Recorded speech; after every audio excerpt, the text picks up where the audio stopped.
Welcome to Straight from the Mosel, folks, where we are anything but straight. I'm Space. And I'm Bean. And we welcome you guys to our show.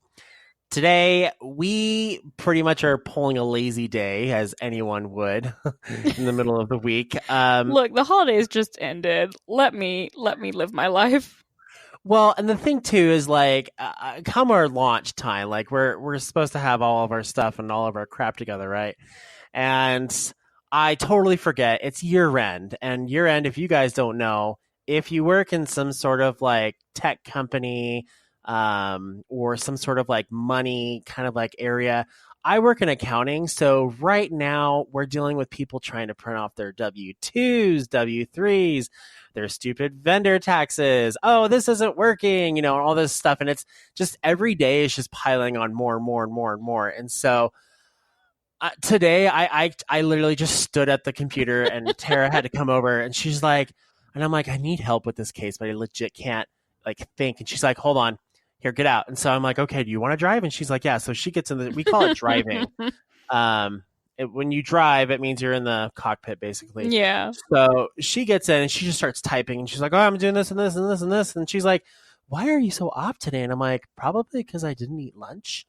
So I didn't really know what to eat. I was just like, I was kind of tired, but I wasn't hungry.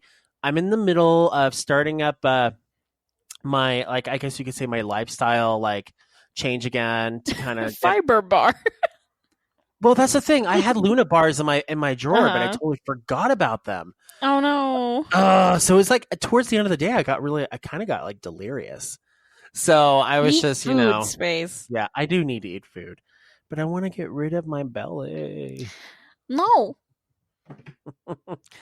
I do have a belly, but the problem is, this is why I started this, is because I only have pretty much one pair of pants now that actually fit me. And no store stocks my size. So I basically have to shop like big and tall, but no one makes good clothes. Burlington Coat Factory. I've been there. That's not that great. It's kind of like shopping through like a degraded, thrift store.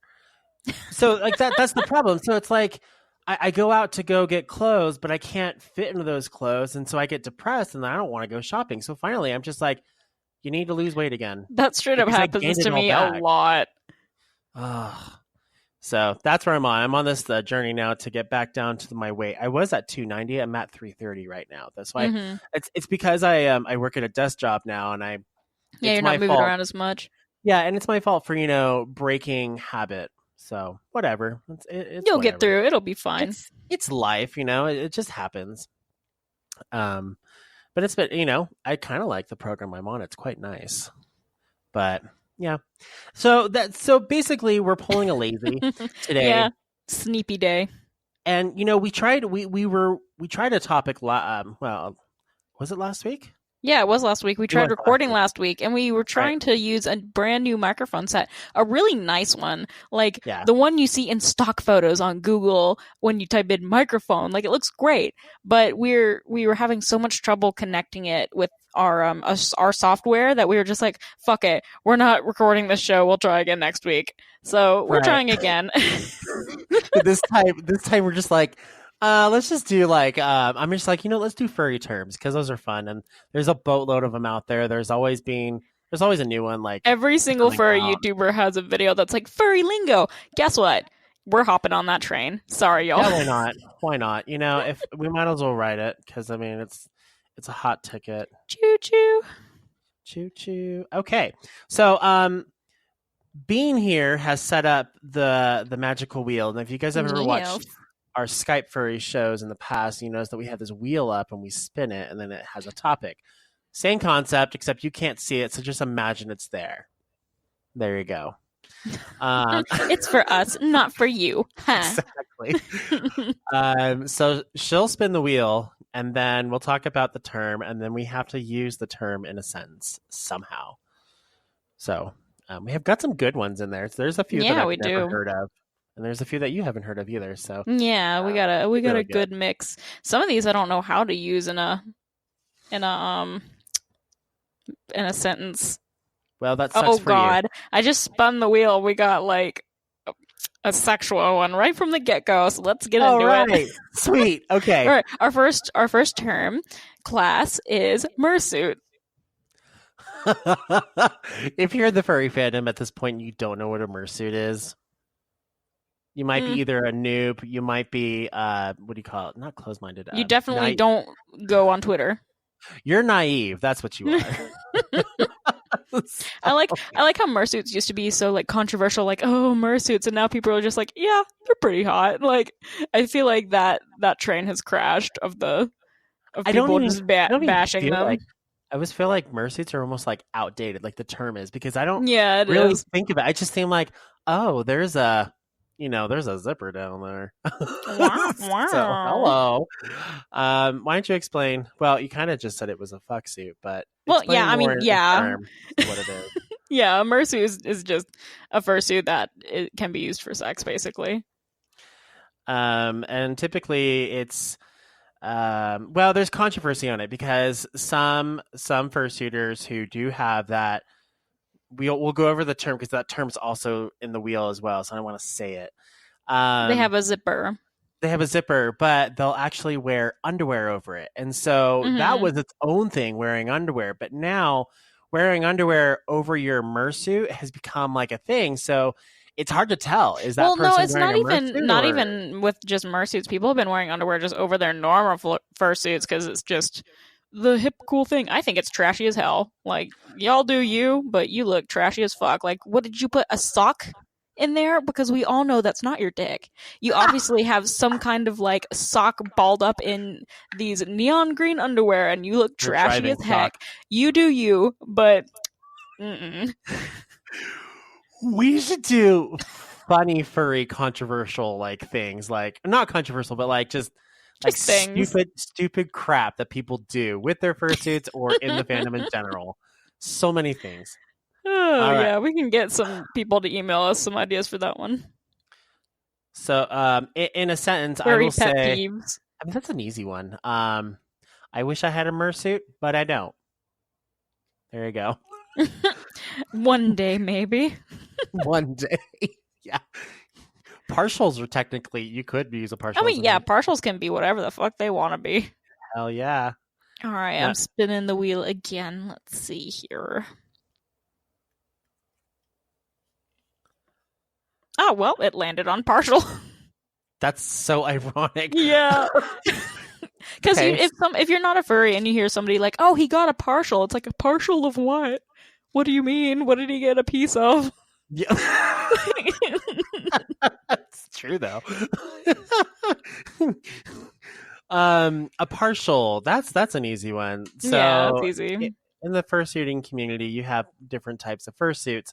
Partial is usually, you're a fursuit maker, so you should be the one saying what this one is, because a partial is basically it's a fursuit that you wear clothes with, and so you have typically your head, your hands, maybe some arm sleeves, a tail, and feet. And instead of having a bodysuit, you just wear outfits with it.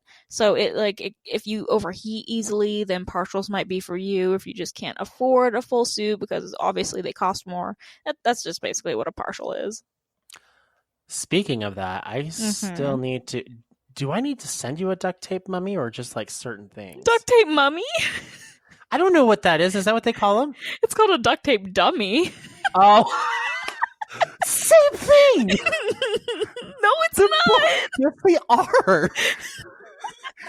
You're in caps. At one point in time, okay.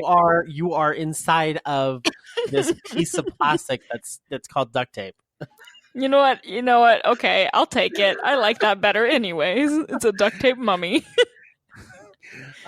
Felix has commissioned being here to make me a partial, so I still need to send you stuff.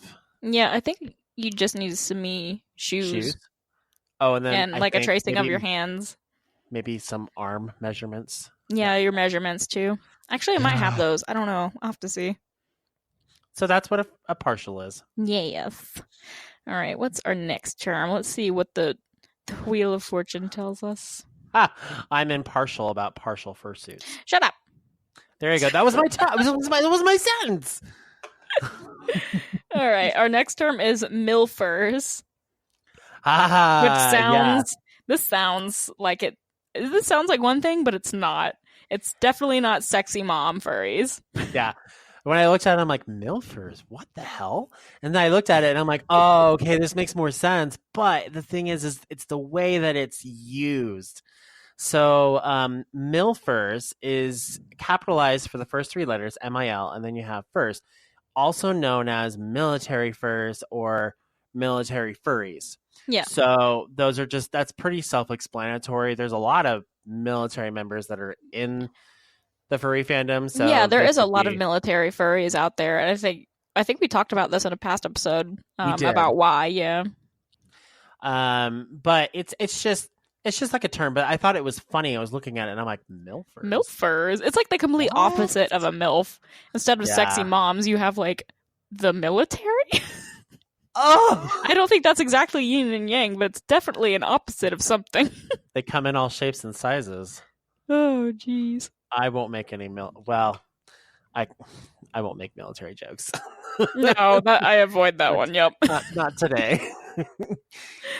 Okay, what's next? Spin that way. Oh, spin the way. Okay. Here's one. This one's pretty universal. Our new term is Furpile. You know what a Furpile is? Yeah, it's the same thing as like a human pile. What the hell do you mean human pile? I think the human version of Furpile is called a cuddle puddle. I don't think people lay on each other and cuddle and call it a human pile. A human version of what a Furpile would be equivalent to being tackled by several members of a football team, piling one on top of each other. But lovingly. I'm sure it's lovingly in a sport way, but a Furpile is basically just a bunch of furries in a pile, somewhat cuddling. I don't even know if it's cuddling. I just know that like they're just like. Yeah, I've seen it. It used to be a meme like in the early 2000s where at a mound, yeah. I was at FWA in like 2010 and somebody in the lobby just yelled Furpile and all the a fursuiter laid on the floor and then another fursuiter laid on that fursuiter and it was just fursuiters laying on each other. It was kind of like a flash mob meme back in the early 2000s.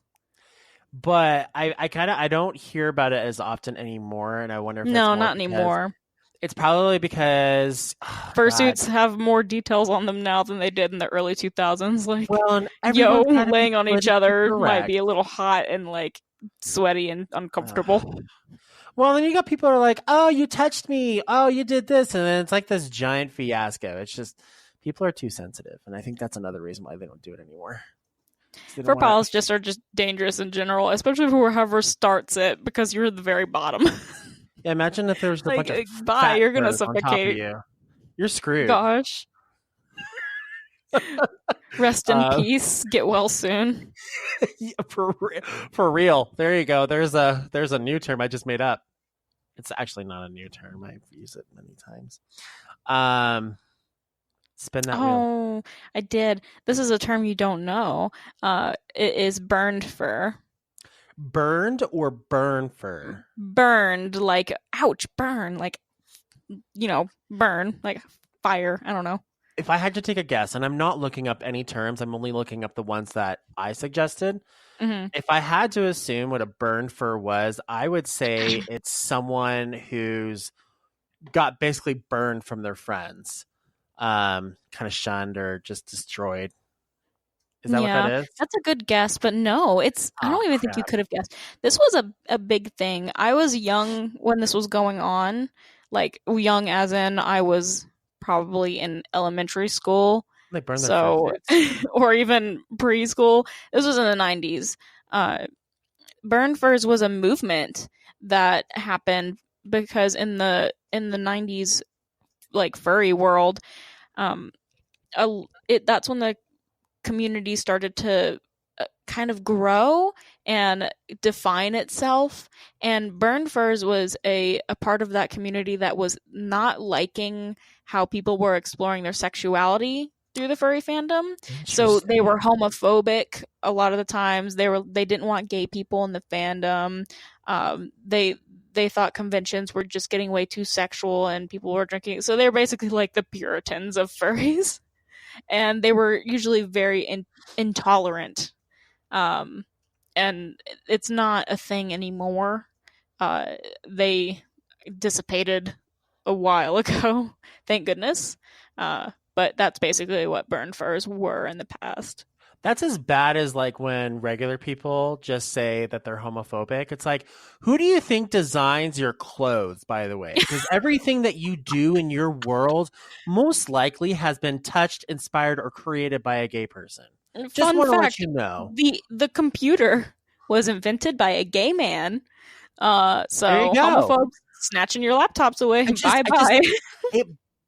It just mind boggles me that people are like, I don't like gay people. And I'm like, why? What is it? I mean, and you are so against it, but you know that everything in your house, everything you eat, all that stuff, Food Network, hello, is Food Network, TLC, all that shit, that is most definitely created by gay people.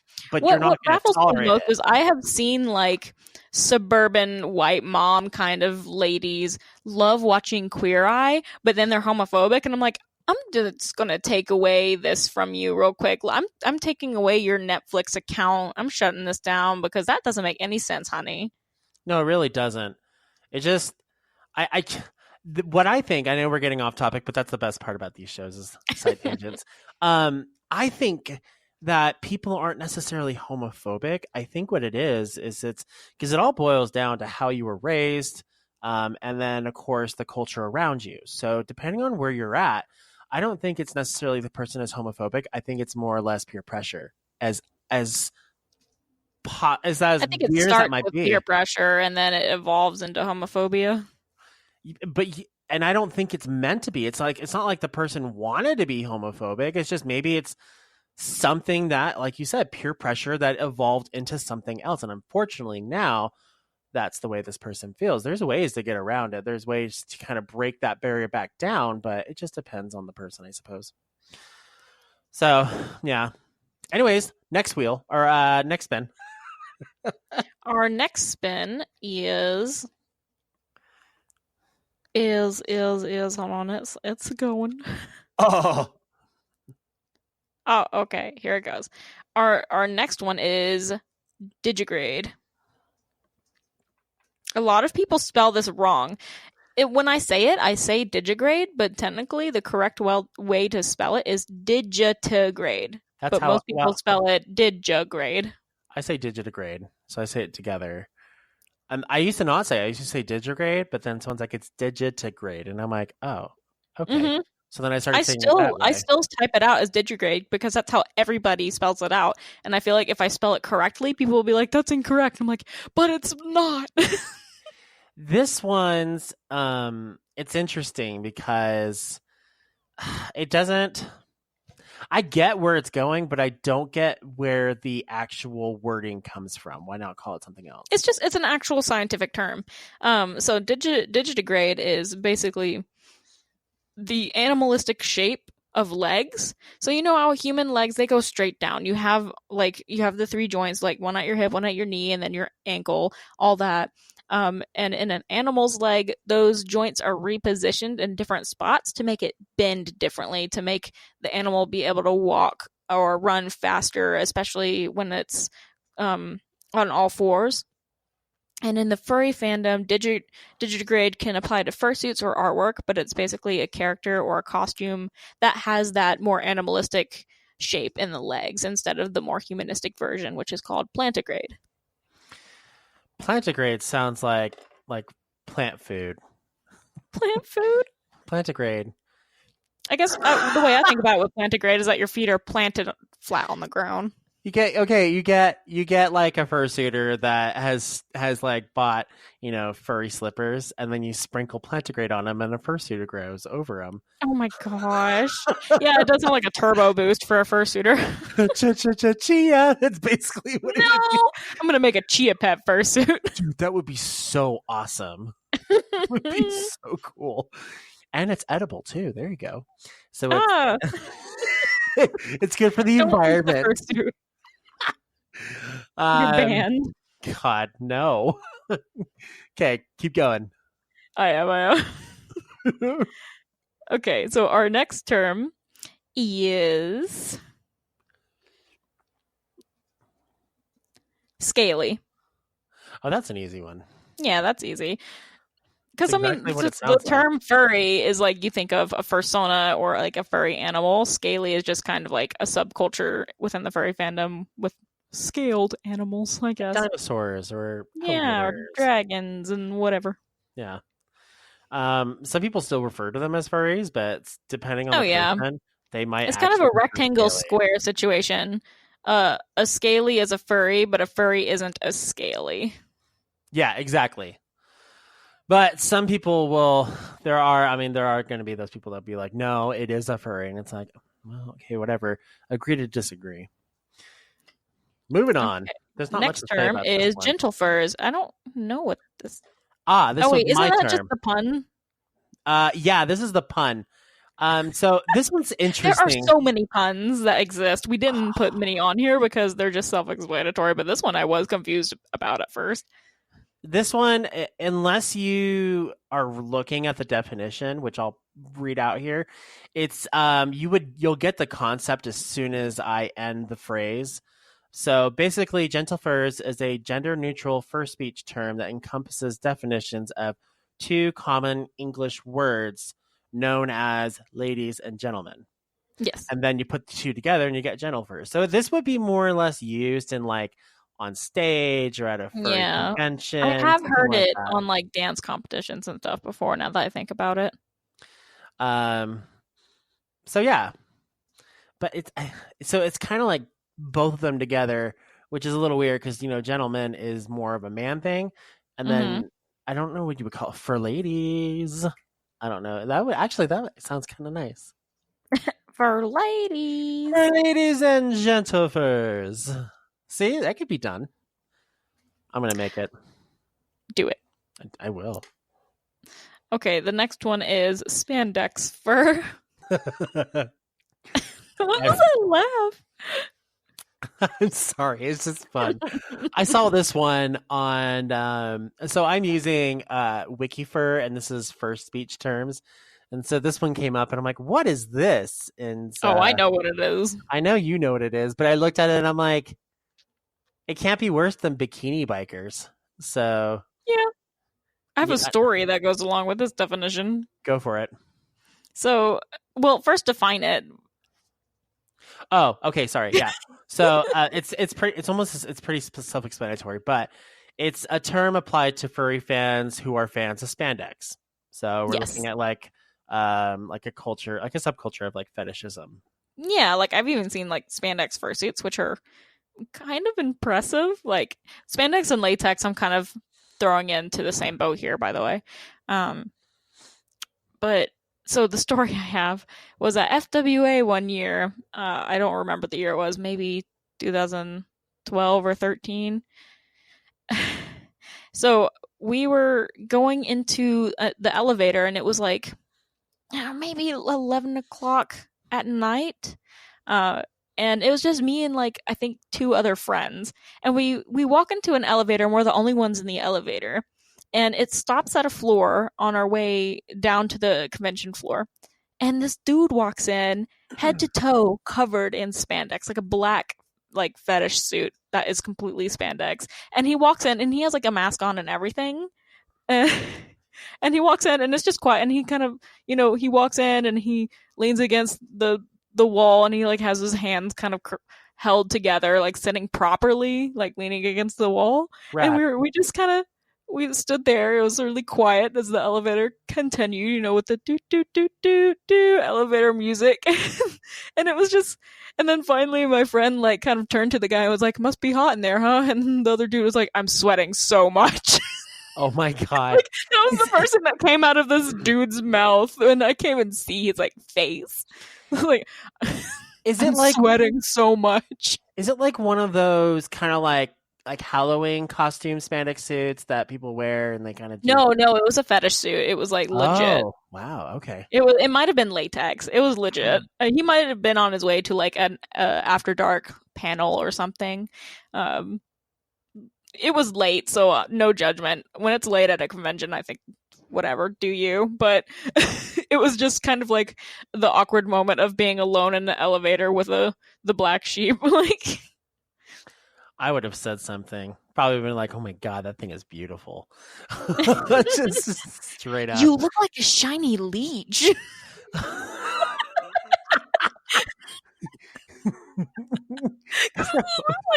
sorry. I almost want to be like, leeches are hot, stretchy. Stretchy. I just like grab it and let it go. It's just like pinch it. Did that hurt? No. Okay, good. I want to keep doing it. Boop, boop, boop, boop, boop. Wow. God. Okay, let's see what the wheel is going to throw at us next. I have an interesting elevator story, but it's not relevant. I'll tell it later. Okay. Our next one is zine. I've been pronouncing it zine for most of my life. Just recently discovered that it's pronounced zine. Z-I-N-E. Oh, okay. Are they magazine furries? No, kind of close. Zine is actually, it can be applied in and outside of the fandom, but furries do participate in them a lot. It's basically like a collaborative art magazine. Someone will start it up, and it can be digital or printed, but basically it's an art book with a similar theme. So recently there was a Spyro the Dragon zine, and like 30 different artists contributed 1 to 2 pieces of artwork, and they printed it in a book, and you could buy the book and look at all the art, but the only way you could see the art is if you bought the zine. So if there's a lot of popular artists that contribute to it, people will be like, man, I really want to see the art though, and so they'll buy like digital copies can be like $5. Sometimes you could buy the actual book for like $15-20. So they're really cool. I like them a lot. Could one say, and I'm using some terminology that you taught me a few shows back, could one say that this would be technically a non-animation form of mapping? Yes, it is. That is a really good connection there. It is a non-animation form of mapping, pretty much. I mean, the map is multiple animation project, but multiple magazine project, I don't know. Yeah. I don't know. I have bright moments every once in a while, people. So that will probably be my only connection. I'm proud of you. Thank you. Someone's proud of me. I'm very proud. I wish my mom was proud. Okay, what is a sparkle dog?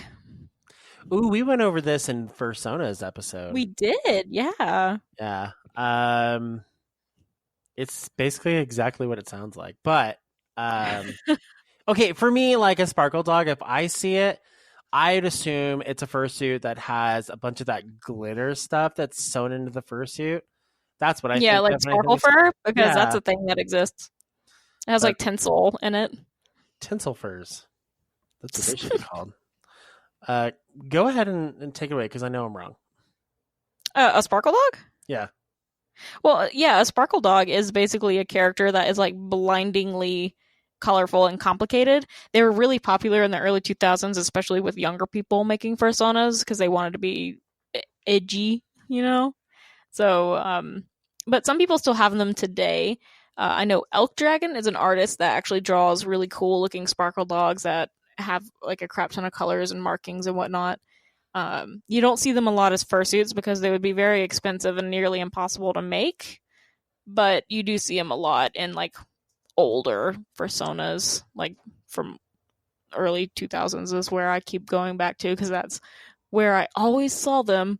Like, I have a dingo and it is all the colors of the rainbow, and it has 5 stars on the left hip and 3 pairs of wings, 1 on the back, 1 on the sides, and 2 on the butt. Like, I thought you said ding dong for a second. I'm like, what? No, a dingo. Oh.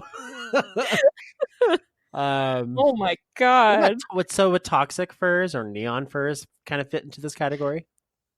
I would think they could be like a subcategory, because No, those would be more They're edgy. still kind of like edgy TM, but they're not nearly as complicated. Right. They just use like the neon colors and symbols and stuff that a lot of Sparkle dogs also tend to utilize. Neon. There you go. Neon. All right, our next term is net fur. A net fur? Yeah, a net fur. You have any guesses? I know this one. I'm just gonna say it's an internet furry. Yeah, you're right. It's a furry that's main presence or only presence in the fandom is online, so they don't go to conventions at all or don't go to fur meets, and they don't really have any in real life furry friends. They just draw art and participate online. It's I was gonna say that's me, but now I'm gonna say no, I'm not. Well, I mean, because you have more friends in real life that are furries as well. It's kind of like I do. I don't want to say a closeted furry, but similar to that.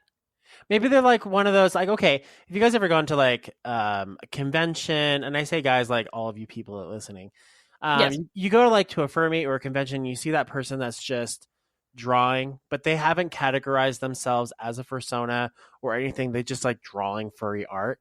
Would this be that kind of person? No, okay. That's not. That's just an anthro artist, I guess, because that's actually what my fiance is. Like, not really considered to be a part of the furry fandom, but still draws furry artwork and enjoys furry artwork. But a net fur is just somebody who doesn't really go to conventions or meetups or anything like that. They just enjoy the furry fandom online exclusively. Cool. All right, our next term. Ding ding ding ding ding. Ding. is fat fur. God, I already used this term earlier in the episode. Did. That should be super self-explanatory. I mean, you can't be naive and not know what it is.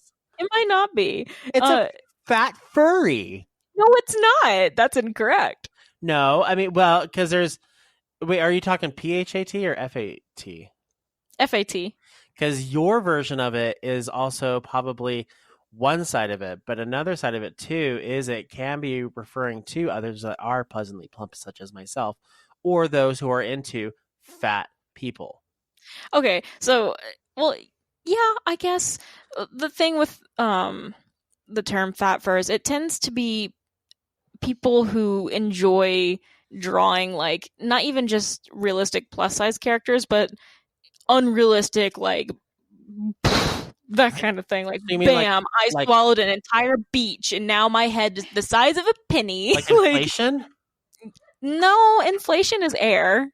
Yeah, but that's also I guess they could be connected, actually. Inflation and fat furs can be connected. But it's more so fetishizing fat rather than just being fat or like appreciating it. You getting stuck in one of my like characters' fat roles, maybe? Yeah, like, and I've seen art like that. Like, I want a commission of my persona stuck in that persona's neck rolls. Like, and that's a thing I've seen. And there's like, and I'm not gonna judge. It's fine. I think it's fine. But and you don't have to be physically fat in person. A lot of thin people are into drawing that kind of thing. That's why I said that being a fat furry isn't the same thing, because I'm a plus size person, but I'm not a fat fur. I draw plus size characters, but I don't necessarily fetishize them and consider it a fetish, so I'm not a fat fur. See, so it's got a dual meaning to it. There's a couple. Yeah, it does have a dual meaning. So that's one side of it. The other side of it is those like there's people that genuinely have interest in bigger size people or fat personas. And I'm like, I just don't have to be that concept. I don't get it. Like, you don't have to be a fat fur in order to be attracted to fat people. If that makes sense. It's like fat furs tend to. It's like exaggerated, I guess. It's like not realistic. I had a roommate that was very much like into more, I guess, huskier, like pleasantly plump men, and he would always rub my belly, and it always made me feel uncomfortable. It's like, I get that you're into it. Yeah, they shouldn't do that without your consent. I am not into that. Like, I think it's great that my body is big, but I do not consider myself to be your fetish. So no, thank you. Yeah, and no, that's just fetishizing an individual at that point because they did that to you without consent. Yeah, but he would do it quite often, so I just got used to it. Oof. I don't live with him Me anymore. being me, I would have slapped. Yeah, well, time to die. Thought. When you live in an all gay apartment complex, household, whatever, you just kind of make do. Anyways, next option. Next option is adoptable. Oh, I have a few of these. In fact, yeah, I've adopted. I've had them before. Like 1 or 2 of yours, and I have a few of. Avalon. I've got a few of hers as well. They're fun. Go ahead. So adoptables are basically pre-designed characters that artists will draw out, and then they will sell them as is. So basically, you're adopting a character that already exists instead of making it up yourself or instead of drawing it yourself. What are the rules set though? So if you buy that adoptable, do you have the right to change it at all? There are different. It depends on the artist. There can be rules. A lot of people let you change it however you want because I mean, why? So the person bought it, they could do whatever the hell they want with it.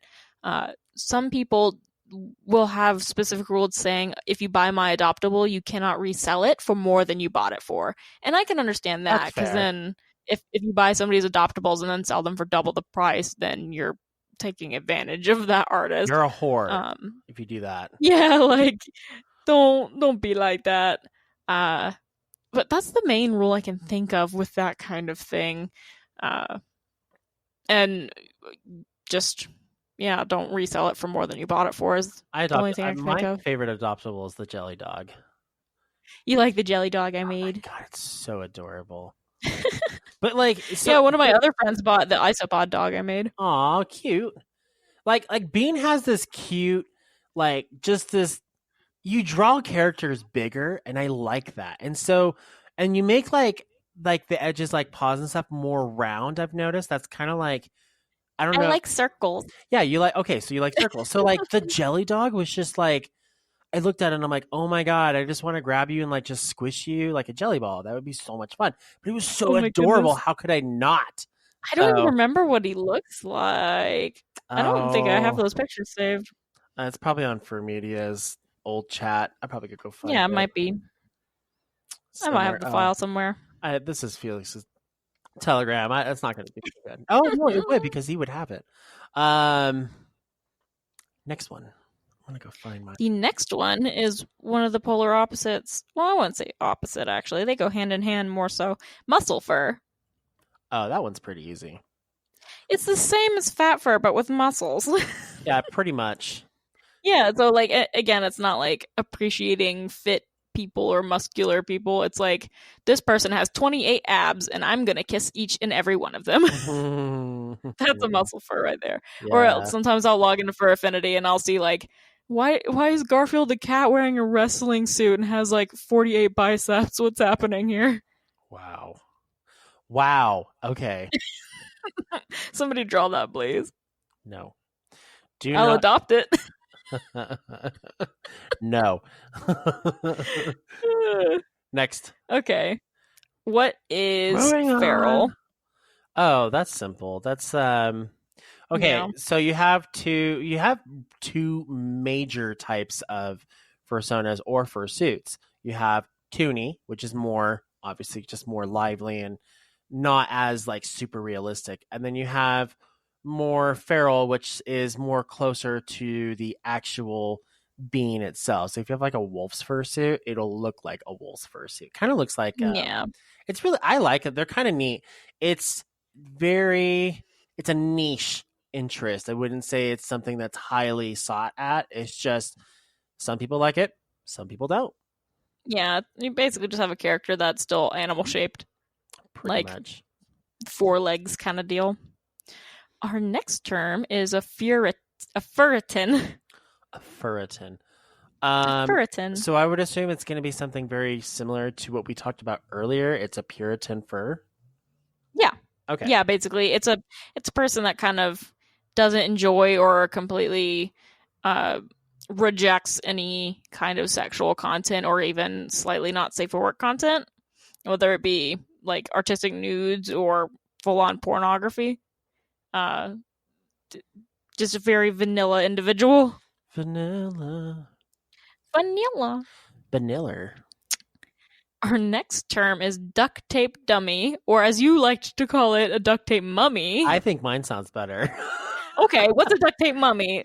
Let's explain how these are made, because it is weird. It is a weird experience, and it feels weird, and it just, you got to do it with somebody you know really well, because you might as well.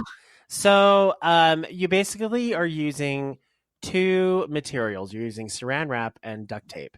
And what you're doing is you're saran wrapping your body first, not the whole thing, but like you would do legs. Well, yeah, you would do the whole thing, but you do like all the limbs separately. And then after that, you do duct tape around it. The whole purpose of this is so that the fursuit maker can get a better idea of how to build the fursuit around your body so that it can fit perfectly. Absolutely. So, like you said, saran wrap. A lot of people are actually using painter suits. You get them; they like zip up, made out of this just papery kind of fabric. You wear them when you paint a house. Some people have been using those, and you put that on, and then you just cover your body in duct tape. You leave your hands, feet, and face, not duct taped, of course. But everything else. What if you get in one of those? Not a spandex like fetish suit, but like the ones you can get for like Halloween stores, and then you like freaking paper mache and plaster the damn thing. Ouch! And then you just like saw it off. That doesn't sound like a good idea. Sounds like an amazing idea. One year for Halloween, I took my duct tape dummy and I like put it in a black trash bag, and then it looked like a straight up like dead body bag. Wow.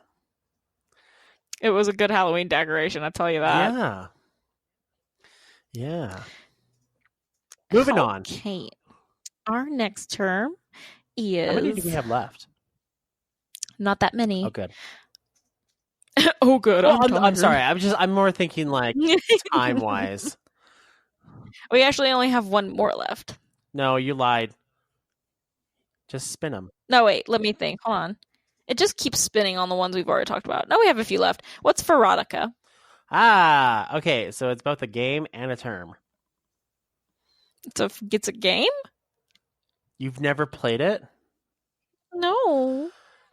So there is a furry game that you can get at all conventions. Basically, it's called Furodica. Or I might be getting it confused with... No, I think it's called Furodica. It's a card game. Just basically porn cards. I'm going to pull it up right now. You go for it, though, while I'm pulling up this. I always thought it was just furry erotica, like a pun again. Let's see. No, that's not the... No, it's... I know it's a game. I think it's similar to... Probably like Cards Against Humanity. Yeah. No. It's the other one. Room Party. It's kind of similar to like Room Party. Oh, gotcha. I think so, like that. But oh my God, there's a Furrodicon, like a convention. What? Wow! It's a furry convention. We're gonna have to look into that later. Okay, no, wait. No, sorry. That is the actual game. The game is called Furrodicon. That's what it was. Oh, I was about to say, I'm gonna go. But I mean, if it was an actual convention, I would go to that too. Yeah. Oh, that's sweet. Furrodicon, the college adventures. Ooh. Choose your adventure. Oh, boy. Sebastian, who is a mouse, or Strawberry, who looks like another mouse. Anyways, not much going on there. But yeah, it's a game, but yeah, I guess you could call it Furodica too. It's basically just porn. Yeah. It's the porn. Our next term is YCH. Okay, what do I know what it is, and every time I see it like on for Affinity or Twitter, I don't think of your character here. I think of I think I actually say it like... What do you read it as, like, yeesh? And I look at it and I'm like, and I know I say something different. Like, it's not your character here. I say like your persona here or something like that. And then I get mad because I say it wrong every time. They're basically, it's just like artwork that looks like it's centered around something, and then it's an outline of something, and then in the middle it says your character here. So you could put your character in there. Yeah, it's basically just like a sketch of a drawing, and you can pay the artist to turn that sketch into your character. That's what it is. I get it confused. Mm-hmm. I, for some reason, have now associated, and I will always associate it, Don't Hug Cacti to YCH, because Don't Hug Cacti is DC. It's like DCH or something like that. It's got like it's very similar DHC. So Don't Hug Cacti. And so I see YCH and I think, Don't Hug Cacti. And I'm like, crap, it's not what it is. So that's what I always assume. And now it's just stuck in my head. So don't associate the two together. You'll drive yourself nuts. Yeah, because YCHs can get pretty sexual. Intense. Yeah. Anyways. Okay. Want to do a couple more? Yeah, sure. Why not? I think we only have like 2 or 3 left. So one of the next ones is a lifestyler. So I can only think of 2 things with this one. A lifestyler would be either A, someone who lives and breathes and walks all things furry. So yeah. Or that's what it is. Literally? Oh wow. Yeah, that's literally what it is. It's basically a furry that just it's their life. Like it might not be their job, but it could be their job, but also just the thing that they're focusing on when they're not working, or it's like one of the most important things in your life. I guess if that's like the most important thing in your life, that's great. I choose to live in. I mean, go for it. I like my lifestyle. I think it's because I live in the real world. So. Wow, throwing some shade. No, it's just like, okay, adults say like, this seems like more of like a kiddish, like, your inner child kind of a thing, grow up.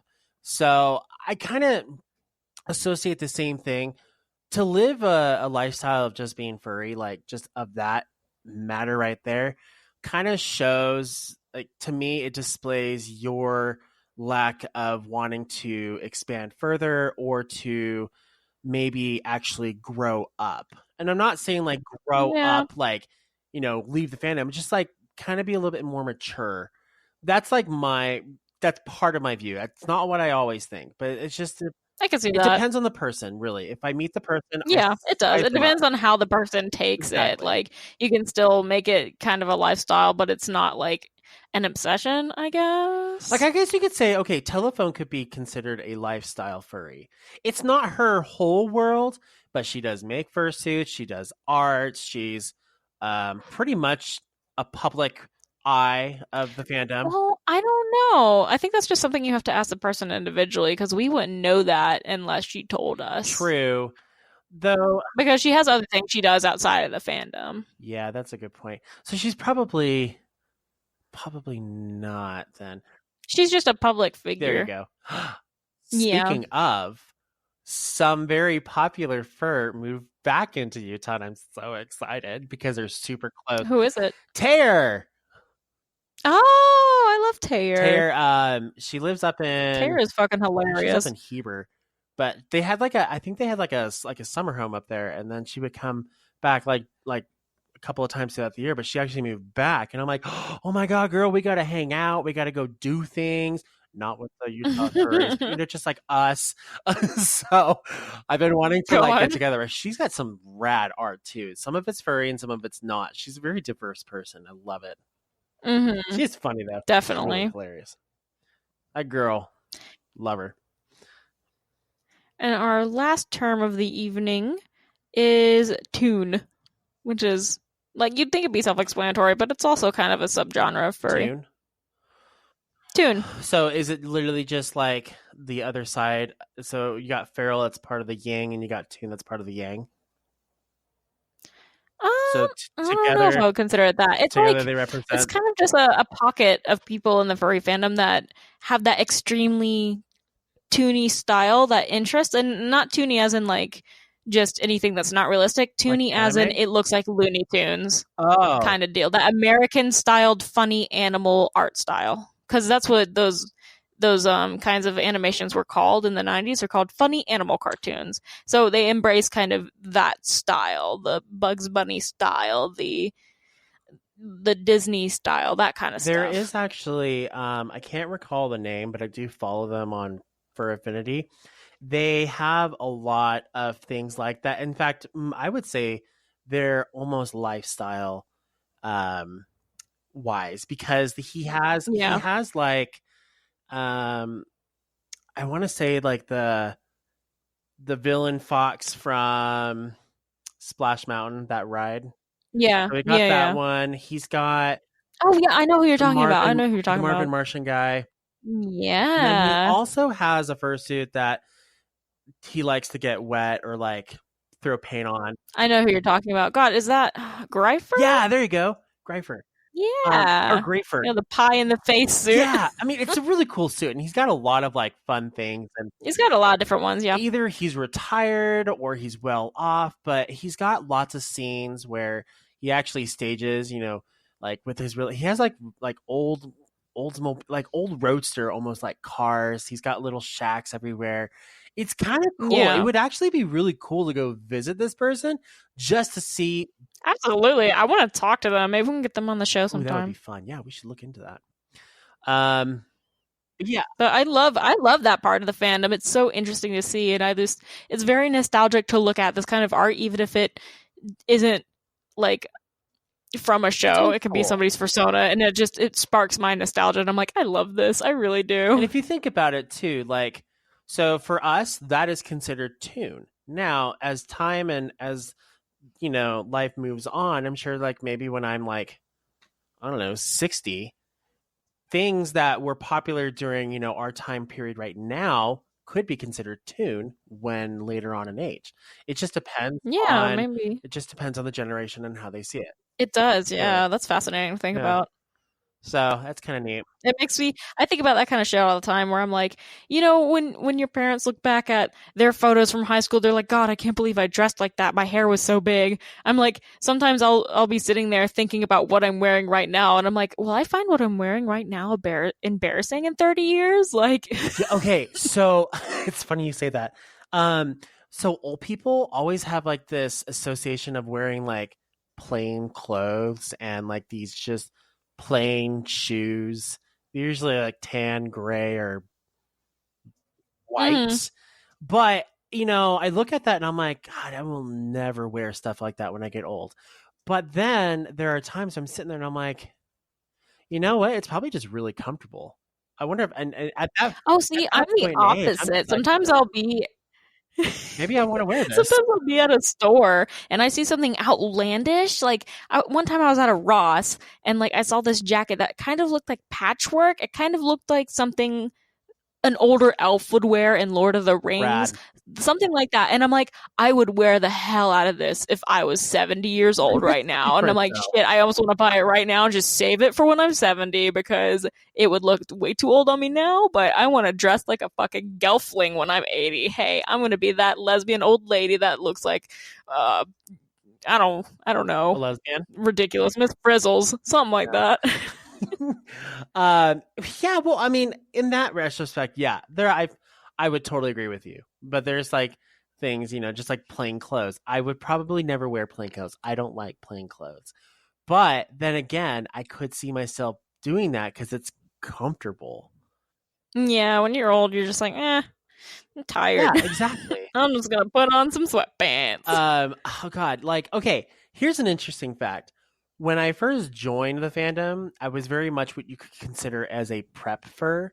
So I very much had a style. I really liked wearing tucked in shirts, all that stuff. Everything was neat, always perfect. Hair was done a specific way. And that's how I was. But over time, especially when you get married, you're getting a relationship, you kind of fall into a new groove of sorts. And I started to kind of shift into a different side of me that I thought I would never be. More comfortable, but still stylish. So, and that's what I've gone into. And I'm like, wow, if I look back like 10 years ago, I would have never thought this was coming. So it's so interesting. You never know. Interesting. That's pretty much our show. furry terms in general. If you ever have furry terms, maybe ones that we didn't list, you're more than welcome to email it to us and maybe tell us your thoughts on it. And that's at talktothemuzzle@gmail.com. So there's that. That's furry terms and side tangents. I was going to tell you about my elevator story because you shared yours. Oh, tell me your elevator story real quick. This is at BLFC. It's our first year there. And we go into the elevator, and there's a bunch of cops, like, just coming in and out. Oh. And a bunch get in, and then they go off on a floor. And then I'm like, wow, what the hell happened here? It's like more like, it's like a CSI effect. And then one of the guys, like one of our friends, is like, yeah, some woman was like shot and murdered like on that floor. And I'm like, huh, sucks for her. Oh my God, okay. Thing, though. So he's like, yeah, but it's not on my floor, so I don't have to care about it. I'm like, huh, sucks for her. And I just like went up like to my floor, and I'm just like, biggest little fight con. It was like the last thing of the con too, so I just didn't care. So it was just, it's Sunday, whatever. It's like, Reno, Nevada. We're not talking like the cream of the crop here. So I'm not shocked that someone was shot or injured on a floor. That's just something I kind of expected to happen in that city. So it's just makes sense. I live in Atlanta, so yeah. So it's just like it's funny because I asked someone who went to FWA, and she's like, "Yeah, I walked around. Did you walk in a group?" She's like, "Yeah," and I'm like, "Good," because you didn't want to get shanked. She's like, "Yeah, no, I don't want to get shanked. That's just no good." You're not wrong. Yeah, that was interesting and fun. So yeah, that's our show. If you guys ever have topics you want us to cover, or you have guests that you want us to have on, please let us know. You can comment on our Facebook page. You can also post on it too. That would be facebook.com/straight from the muzzle. You can also... We also have a Twitter and a Telegram chat. Talk about those real quick. Well, our Twitter page, we're still getting it up and running. We're still trying to get that bopping, but our Telegram chat is pretty lively. Every day we have a bunch of people talking to each other, and we can have the link to join that. If you just want to request it on Facebook, we'll post it every couple of days. Whenever it expires, we'll just repost it. And if you want to join in, go ahead. It's really fun. Everybody talks to each other pretty much daily. Yeah. It's really great. It's a great little community of people. It's a smaller group, so it's not huge. It's not like 300 people in there. It's nice because you kind of get to know the people that actively talk in there, but it's not overwhelming. Yeah, I recognize a lot of the names. It's nice and casual, which is nice. I kind of like that. It's just a smaller group, a little bit easier for everyone. Yes. Yeah, and so just drop us a line, let us know, and then we will start working on it. Absolutely. Yeah, so the next show, or I guess the next episode, will come out 2 weeks from when this airs, and that's going to be our schedule. So, there you go. We have plenty of time to work on more. We'll be seeing you again soon. Yeah, we'll be. Or will we? I don't know. Possibly. Anyways, have a good one. Bye. Bye.